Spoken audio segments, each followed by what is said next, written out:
এই সেই ভাইরাল মুরব্বির জন্য আজকে আমরা জিতে গেছি। তারপর আমাদের প্রথম গোল হইলো, তারপর আমাদের দ্বিতীয় গোল হইলো।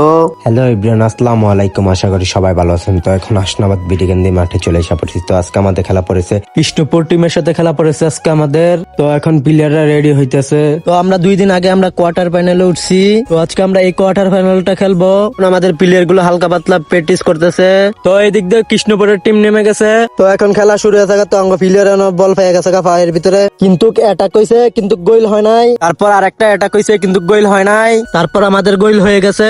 তারপর আমাদের প্লেয়ারে গোল দেওয়ার পরে সবাই খুশি হয়ে থাকা। তারপর আমাদের বাসপাকি গোলকিপার রাকিব ভাই সুন্দর একটি সেভ করেছে গোল। তারপর হাফ এনার দিয়ে দিয়েছে, আবার খেলা শুরু হবে। তো এখন আবারও খেলা শুরু হয়ে গেছে। তো অবশেষে আবারও নন্দীচর একাদশ গোল দিয়ে দিছে আবার। তো আমাদের প্লেয়াররা গোল দেওয়ার পর আমরা সবাই খুশি হয়ে গেছি।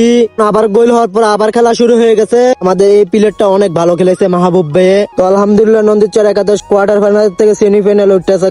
তো আলহামদুলিল্লাহ আমাদের বাড়া প্লেয়ার গুলো এবং আমাদের গ্রামের প্লেয়ার গুলো অনেক ভালো খেলেছে। তো আজকে আমাদের গ্রামের মুরব্বীরা খেলা দেখে অনেক আনন্দিত হয়েছে এবং পাশাপাশি আমাদের প্রবাসী তারা অনেক খুশি হয়েছে। আল্লাহ নন্দীচর একাদশ সেমিফাইনাল এবং ফাইনাল খেলবে ইনশাল্লাহ।